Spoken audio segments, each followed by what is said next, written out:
Hi, ladies and gentlemen. I want to share just a few things about the planets with you today because that's what you've been doing in your science lessons. So, what do you already know about the planets? Do you know anything about the planets? Do you know what a planet is?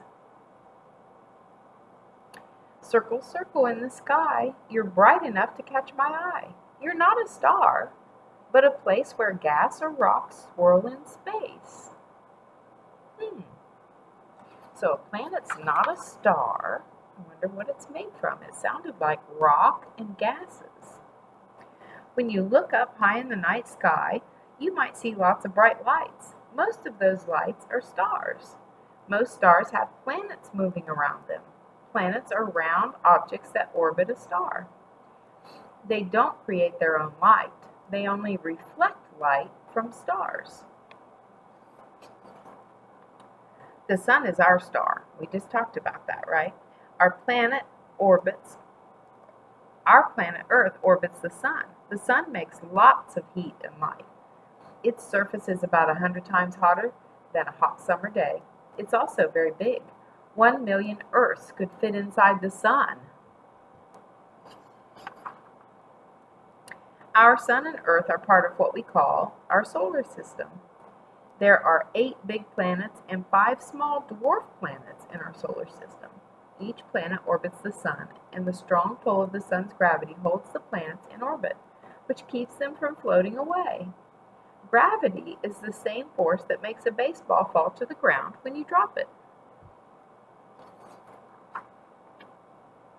So there are 4 inner planets, and that means the ones closest to the sun, and they are Mercury, Venus, Earth, and Mars, and that's the order they are in from the sun. So if the sun was right here, the first planet closest to the sun is Mercury, next is Venus, and then the third planet from the sun is Earth, and then Mars comes after Earth.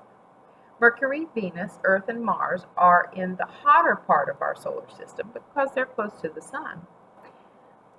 They're made of rock and metal. Okay? So these 4 planets that are close to the sun are made out of rock and metal.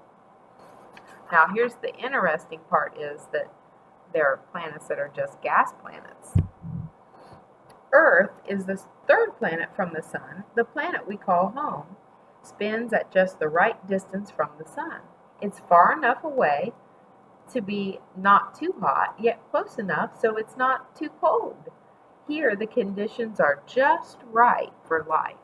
So the only planet in our solar system where there's life, plants, animals, people, is Earth, because it's just the right distance from the sun. So it's just the right temperature.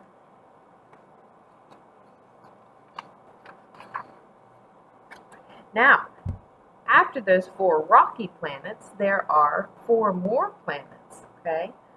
And they're called gas giants. Okay?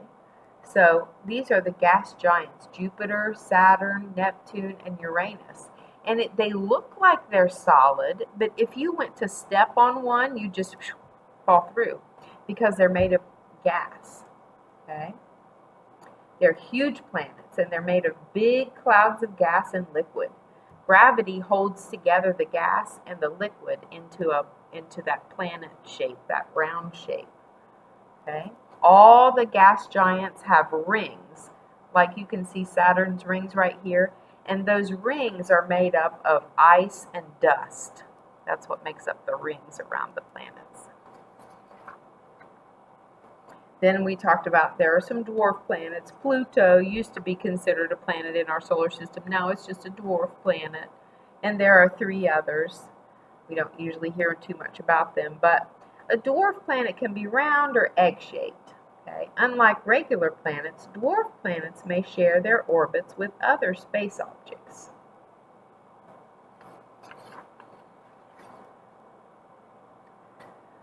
There's just some cool little facts here about the planets. Uranus has the weirdest spin. It spins this way instead of this way. So its rings go round this way. This planet spins on its side, rolling like a barrel instead of a top. Neptune has the windiest weather. Winds on Neptune blow much faster than Earth's strongest hurricanes. Wow. And Jupiter. Jupiter has this place called the Great Red Spot, and there's been a storm like a hurricane that's been blowing for more than 400 years. And if you get on the internet and look Jupiter up, you can see a much better picture of that hurricane that just keeps going on Jupiter. It's really cool. Venus is the hottest planet, even though it's not the closest to the sun, but it has a thick layer of gas around it that makes it super hot. And then, of course, there's Mars. Mars is the home of the solar system's largest volcano. It's called Olympus Mons. Okay? And it's as tall as 3 Mount Everests, which that's on Earth.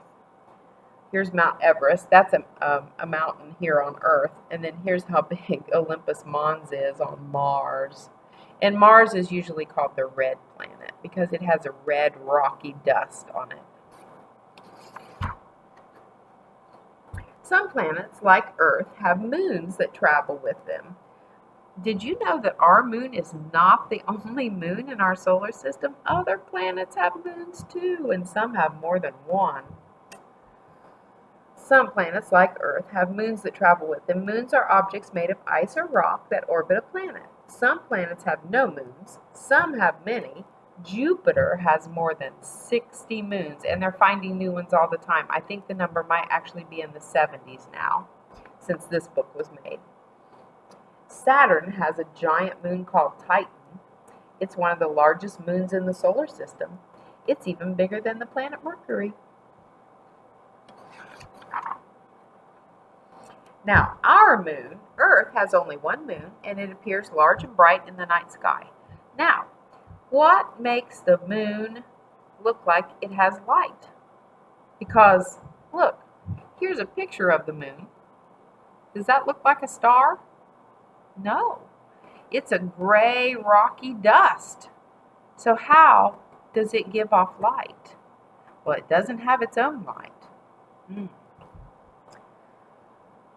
Astronauts first walked on the moon more than 40 years ago. They left footprints in the dirt.